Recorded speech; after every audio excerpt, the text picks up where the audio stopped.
Hello mga kapatid! Kamusta na kayo? Thank you Lord at tayo'y patuloy na nabubuhay pa para parangalan natin ang Lord sa lahat ng araw sa buhay nating ito. Aralan natin yung mga kapatid ay yung pagtawag kay Haring Saul. 1 Samuel 8 verse 1. Nang matanda na si Samuel, ginawa niyang mga hukom ng Israel ang kanyang mga anak na lalaki. Ang panganay niya ay si Joel at ang pangalawa ay si Abias. Sila ay nagsilbing hukom sa Beersheba. Ngunit hindi sila sumunod sa halimbawa ng kanilang ama na naging gahaman sila sa salapi. Yan, tumanggap ng suhol at hindi pinairal ang katarungan. Pagka tayong mga tao ay maging gahaman na sa salapi at laging gusto ay may suhol, ay talagang mapahamak tayo. Dahil dito, ang pinuno ng Israel ay sama-samang nagsadya kay Samuel sa Rama at kanilang sinabi, matanda na po kayo, ang mga anak naman ninyo ay hindi sumusunod sa inyong mga yapak, kaya ipili ninyo kami ng isang haring mamumuno sa amin tulad ng ibang mga bansa. Nalungkot si Samuel dahil sa kahilingan ng mga tao, kaya nanalangin siya kay Yahweh. Praise God. Hallelujah. Thank you, Jesus. Sinabi naman sa kanya ni Yahweh, sundin mong lahat ang sinasabi nila sapagkat hindi ikaw kundi ako ang itinakwil nila bilang hari. Ang mga kwentong ito ay may matutunan tayo dito mga kapatid, kaya dito tayo dinala ng ating pag-aralan sa araw na ito. Verse 8. Ang ginawa nila sa iyo ngayon ay ginagawa na nila sa akin mula pa nang ilabas ko sila sa Ehipto. Noon pa'y tumalikod na sila sa akin at naglingkod sa mga Diyos-Diyosan. Ninuno natin na tinulungan ng Panginoon. Pagkatapos maglilingkod sila sa Diyos-Diyosan. Dito ay may matutunan tayo mga kapatid dahil alam natin na ang dapat lang natin paglingkuran ay si Yahweh, ang Diyos na buhay at makapangyarihan sa lahat. Hallelujah. Na siya nang bigay sa atin lahat ng buhay sa daigdig na ito, ng lahat ng bagay para tayo may mga ikabubuhay sa araw-araw. Praise God. Kaya dapat si Yahweh lang ng kapangyarihan sa lahat ng ating susundin at ang ating pakikinggan. Hallelujah. Verse 9. At siya lang rin maghari sa atin mga kapatid. Sundin mo sila, sabi ng Panginoon. Ayan, pinagbigyan sila ni Yahweh doon sa kanilang kahilingan. Sundin mo sila, ngunit bigyan mo sila ng babala at ipaliwanag mo sa kanila kung ano ang gagawin ng hari na nais nilang mamahala sa kanila. Sinabi niya, bibigyan daw sila ng babala. Thank you, Jesus. Ayun, verse 19. Nagbigyan siya ng babala. Hindi pinansin ng mga, ayun, sinabi mga babala. Mga babala. Hindi na natin basahin, mga kapatid. Ito lang yun. Hindi pinansin ng mga Israelita ang mga sinabi ni Samuel sa halip. Sinabi nila, basta, gusto naming magkaroon ng hari. Tingnan mo. Yung matawag titigas ang ulo. Aray. Ayan, diretso natin hanggang 22. Kami maging katulad ng ibang bansa at upang ang aming hari ang siyang mamahala at manguna sa amin at sa ligmaan na bansa. Aming mga kaaway, praise God, ay katampi na nga nila si Lord, laban silang makaaway. Nang mapakinggan ni Samuel ang kahilingan ng mga tao, sinabi niya ang mga ito kay Yahweh. Sinabi naman sa kanya ni Yahweh, pagbigyan mo na ang gusto nila, bigyan mo sila ng hari. Pagkatapos nito ay pinauwi na ni Samuel ang mga Israelita at sa kanilang bayan. 1 Samuel pa rin, chapter 9, verse 2 and 3. Si Kis ang ama ni Saul na siyang namang pinakamakisig at pinakamatangkad na laki sa buong Israel. Minsan nawala ang mga asno ni Kis, kaya inutusan niya si Saul na magsama ng isang katulong at hanapin ang mga asno. 8 and 9. Noong panahong iyon, ugali ng mga Israelita na lumapit sa isang manghula kung may sinasangguni sa Diyos. Manghuhula ang dati nilang tawag sa propeta. Sinabi na Saul, sige tayo na, pumunta tayo sa sinasabi mong lingkod ng Diyos at magpunta nga sila sa lungsod na kinaroonan ng nabanggit na lingkod ng Diyos. Praise God. Hallelujah. Ngayon din tayo kailangan pumunta saan kasi ito na yung Biblia na nasulatan ng mga pinagdaanan nila. Dito lang tayo mananahan at babasahin natin, sundin natin verse 15, 1 Samuel pa rin 9 2 and 3, 9 and 10, saka 15 hanggang 17. Isang araw bago dumating doon si Saul, nagpakita kay Samuel si Yahweh at sinabi, Amen. Bago pa mangyari, alam na ng Lord, ang direktor ng buhay natin mga kapatid ay si Yahweh. Praise God. Hallelujah. Ang lahat nangyayari, siya ang nag-utos. Yung mga propeta, yung mga nangyayari sa atin, kaya lang minsan tayo napapahamak kasi hindi natin napapakinggan tong direktor ng buhay natin. Hallelujah. Bukas ng ganitong oras, may darating sa iyong isang lalaking taga Benjamin. Pahiran mo siya ng langis bilang pinuno ng aking bayang Israel. Siya ang magtanggol sa mga Israelita laban sa mga Pilisteo. Naawa na ako sa nakikita kong paghihirap ng aking bayan at narinig ko ang kanilang karaingan. Praise God. Ayan, mahabagin ang Lord. Nagbaysa ng hari kasi nga ay gusto ng hari nitong mga Israelita. Verse 17, dumating si Saul, sinabi ni Yahweh kay Samuel, iyan ang lalaking sinasabi ko sa iyo na maghari sa Israel. Praise God. Bago pa dumating doon si Samuel, bago pa dumating si Saul, sinabi na ni Yahweh kay Samuel na ayun nga, may darating doon si Saul. Praise God. Hallelujah. Tunay nga na lahat ng nangyari, bago pa mangyari, ay pinaalam na ng Lord sa mga propeta. Sabi nga niya sa Amos 3:7, hindi siya magawa hanggat hindi pa niya pinabatid sa mga lingkod niyang propeta. Praise God. Hallelujah. Salamat sa buhay ng ating propeta si Jesus na simula pa ay siya na yung direct sa ating mga isip na dapat siya ang susundin natin. Praise God. Verse 20 hanggang 21. Huwag mo nang alalahanin ang mga asnong hinahanap mo sapagkat nakita na ang mga iyon. Sino ba ang pinakamamithi ng Israel kundi ikaw at ang sambahayan ng iyong ama? Hallelujah. Praise God. Bago pa ng mga nangyayari ay alam na nung direktor ng buhay natin, si Yahweh. Sumagot siya, ako po'y mula sa lipi ni Benjamin, ang pinakamaliit na lipi sa Israel at ang aming angkan, ang pinakmahirap sa aming lipi. Bakit po ninyo sinasabi sa akin iyan? Hallelujah. Praise God. O tayo din nga, diba?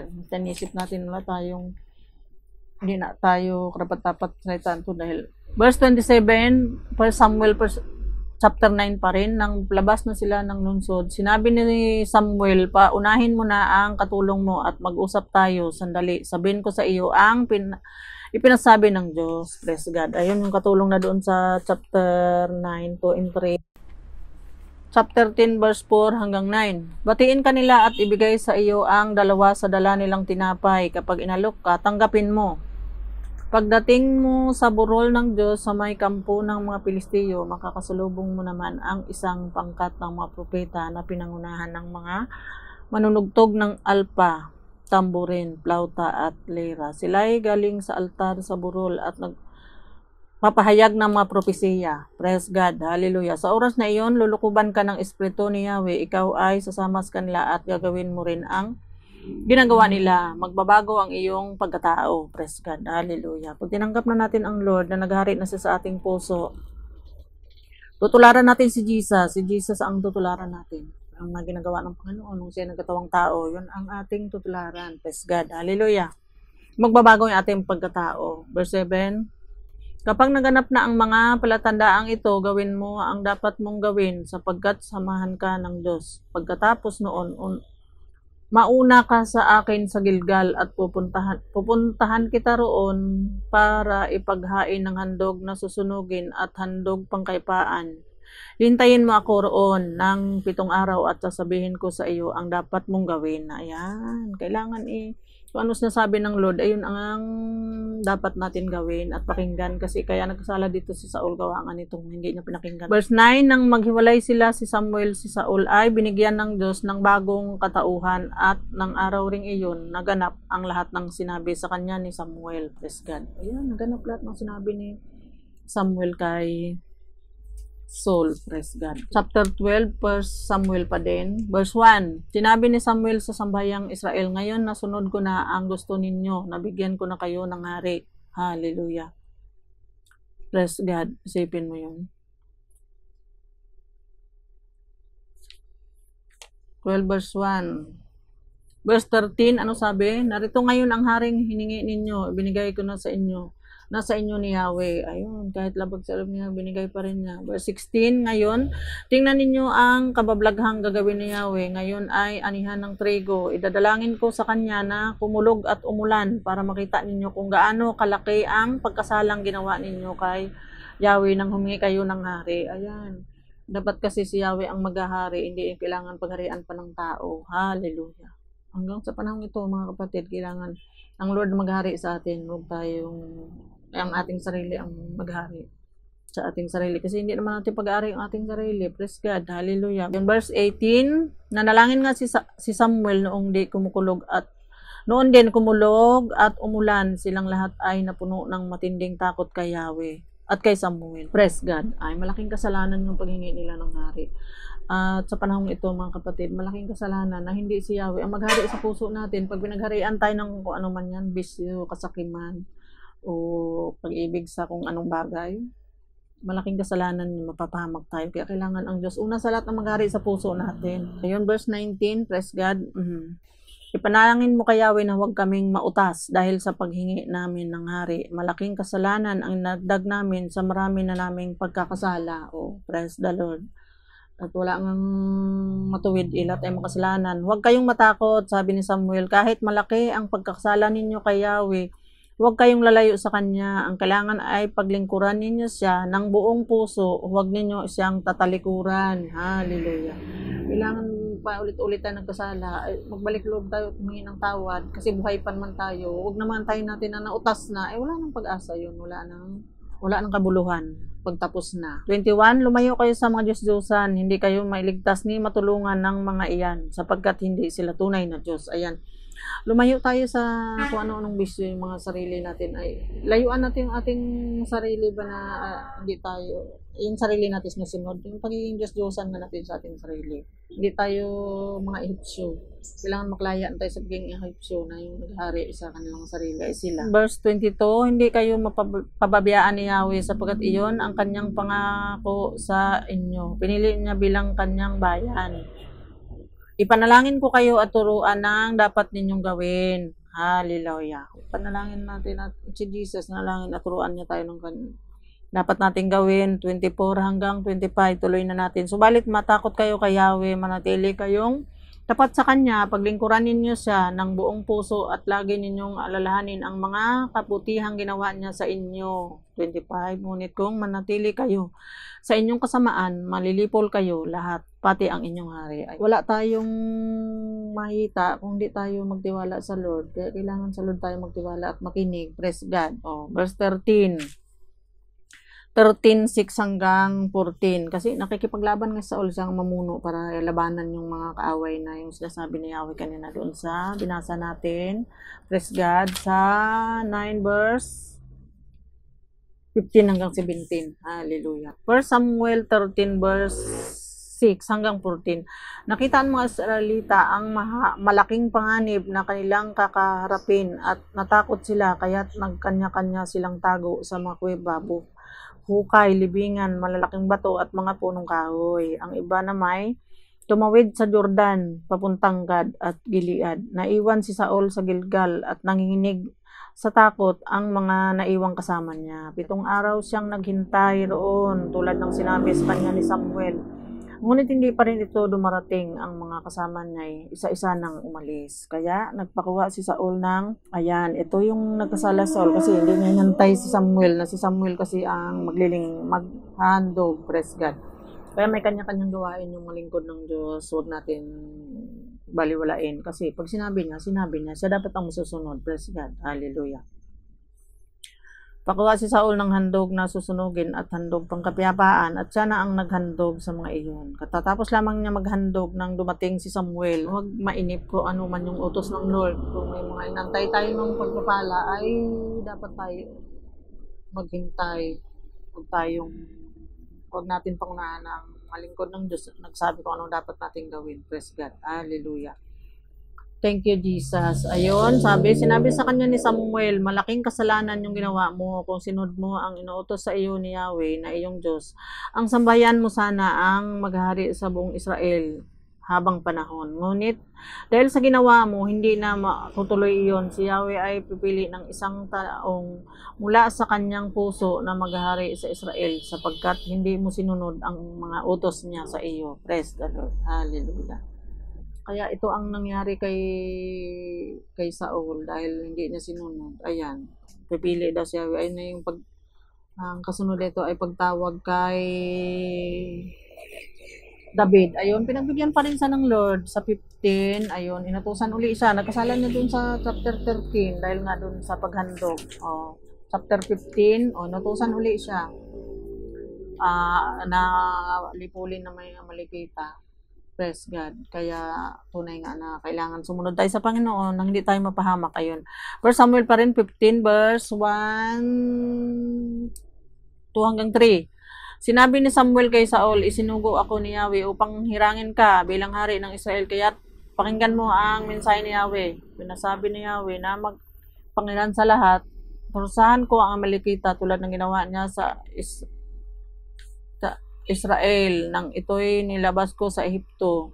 Lusubin mo ang Amalekita at lipulin silang lahat. Wasakin mo ang lahat nilang ari-arian at huwag magtira kahit isa. Ang ginawa naman ni Saul ay hindi niya sinunod. Sinalakay nila Saul ang mga Amalekita at sinulo ang mga ito mula sa Abila hanggang sa Sur, sa silangan ng Ehipto. Verse 8, nilipol niya ang mga taong bayan, ngunit binihag ng buhay si Haring Agag. Hindi rin pinatay ni Saul ang mga magandang baka, tupa at lahat ng tabang hayop. Doon ang sinugi lang nila ay lahat ng hindi mapakinabangan. Galit tuloy ang Lord.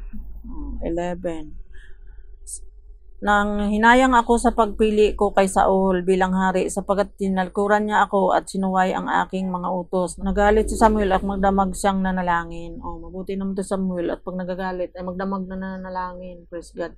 Bakit mo sinuway ang utos ni Yahweh? Bakit mo pinag-imbutan ang mga ito? Hindi mo ba alam na ang ginawa mo'y malaking kasalanan kay Yahweh? Sumagot si Saul, sinunod ko si Yahweh. Pumunta ako sa pinunta niya sa akin. Binihag ko si Agag, ang hari ng Amalek, at inilipol ang Malekita. Ngunit pinili ng mga tao ang pinakamainam na mga tupa at baka at hindi namin sinugi kasama ng iba. Sa halip ay inuwi namin sa Gilgal upang ihandog kay Yahweh. Sinabi ni Samuel, akala mo ba higit na magugustuhan ni Yahweh ang handog at hain kaysa ang pagsunod sa kanya? Mas mabuti ang pagsunod kay Yahweh kaysa paghandog, at ang pakikinig ay higit na haing taba ng tupa.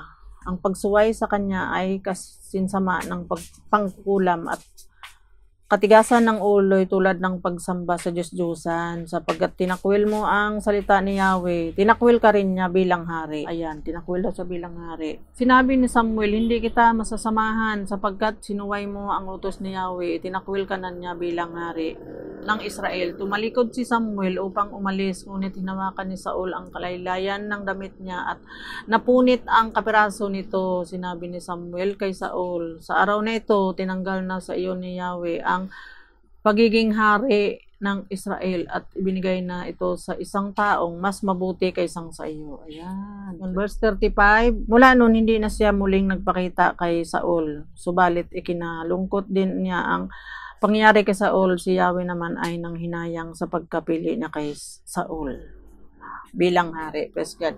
Ayun na dito tayo nagtatapos mga kapatid. Kaya kailangan susundin natin ang Panginoong Yahweh para hindi tayo mapahamak. Ito si Saul nang napahamak sa dahil hindi niya sinunod yung utos ng lingkod ng Diyos na tumawag sa kanya. Kaya salamat sa Panginoon dito sa mga binasa natin. Naway may matutunan tayo mga kapatid. Patuloy nga na sumunod tayo sa Panginoon para hindi tayo mapahamak. At dapat ang Lord lang maghari sa atin. Praise God. Siya ang nakakaalam ng ang ating sasapitin pag hindi tayo nakasunod. Praise the Lord. Kaya patuloy nga ang Diyos ang ating pakikinggan. Thank you Father God in heaven. Thank you Jesus. Thank you Holy Spirit. Salamat mga kapatid sa inyong pakikinig. Ang Diyos ay maparangalan natin sa magitan ng ating pagbabasa ng kanyang salita. Amen.